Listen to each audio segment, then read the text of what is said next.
অনেকদিন আগের কথা। একটি গরু জঙ্গলের পাশের একটি মাঠে ঘাস খাচ্ছিল। হঠাৎ জঙ্গল থেকে একটি বাঘ এসে তাকে আক্রমণ করে। গরুটি বাঘকে দেখেই দৌড় শুরু করল।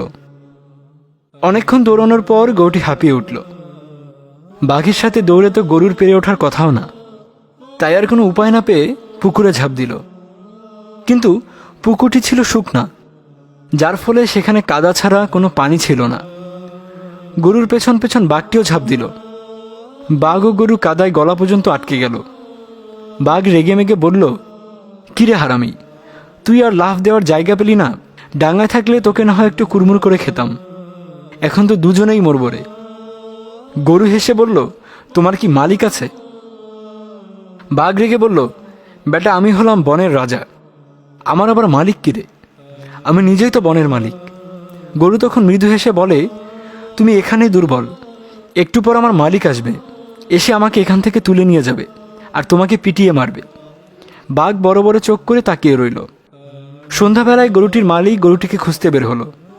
এদিক সেদিক খুঁজতে খুঁজতে শেষে দেখলো গরুটি কাদার মধ্যে ডুবে আছে। পাশে একটি বাঘ দেখে সে একটি বাঁশ নিয়ে আসলো। বাঘটার মাথায় বাঁশ দিয়ে কয়েকটা বাড়ি মারল। মারতে মারতে বাঘটিকে আধমরা করে রাখলো। এরপর গরুটিকে টেনে তুলল। গরু উপরে ওঠা বাঘটির দিকে তাকালো। বাঘটির তখন যায় যায় অবস্থা।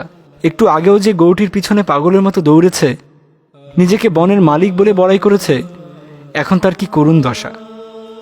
কাদায় পড়ে মাখামাখি করছে, কিন্তু কেউ তাকে সাহায্য করতে এগিয়ে আসছে না। গরুটি বাঘের এই অবস্থা দেখে হাসতে হাসতে বাড়ি চলে গেল। আর বাঘটি যন্ত্রণা ভুগতে ভুগতে একটা সময় মরে একা একা পড়ে রইল। আমরা যারা মালিকের উপর ভরসা করি, যারা মনে করি আমাদের রব আল্লাহ রব্বুল আলামিন আমাদের মাথার উপর আছেন, তিনি আমাদের ভরসার প্রথম এবং শেষ আশ্রয়স্থল, আমাদের উপর যত অত্যাচার হোক, যত নির্যাতনই হোক না কেন, আমাদের দিনগুলো যত দুঃখে কষ্টে অতিবাহিত করি না কেন, আমাদের মালিক আল্লাহ রব্বুল আলামিন ঠিকই একটা সময় আমাদেরকে রক্ষা করবেন। হয়তো আমাদের একটু অপেক্ষা করতে হবে, কিন্তু দিন শেষে আল্লাহ রব্বুল আলামিন তার রহমতের ছায়াতলে আমাদেরকে ডেকে নেবেন। কারণ আল্লাহ রব্বুল আলামিন যে বলেছেন, আমার বান্দা যখন আমাকে অনুনয় বিনয় করে ডাকে, আমার কাছে তার দুঃখ কষ্টের কথা বলে হাত তুলে ফরিয়াদ করে, আমার তখন তাকে খালি হাতে ফিরিয়ে দিতে লজ্জা লাগে। তাই যৌবনের শক্তি আর ধন সম্পদের বড়াই করে নিজেকে সর্বশক্তিমান না ভেবে আমাদের উচিত সমগ্র জগতের মালিক মহান আল্লাহ রব্বুল আলামিনের কাছে নিজেকে সমর্পণ করা, তাকেই নিজের বিপদে আপদে ডাকা।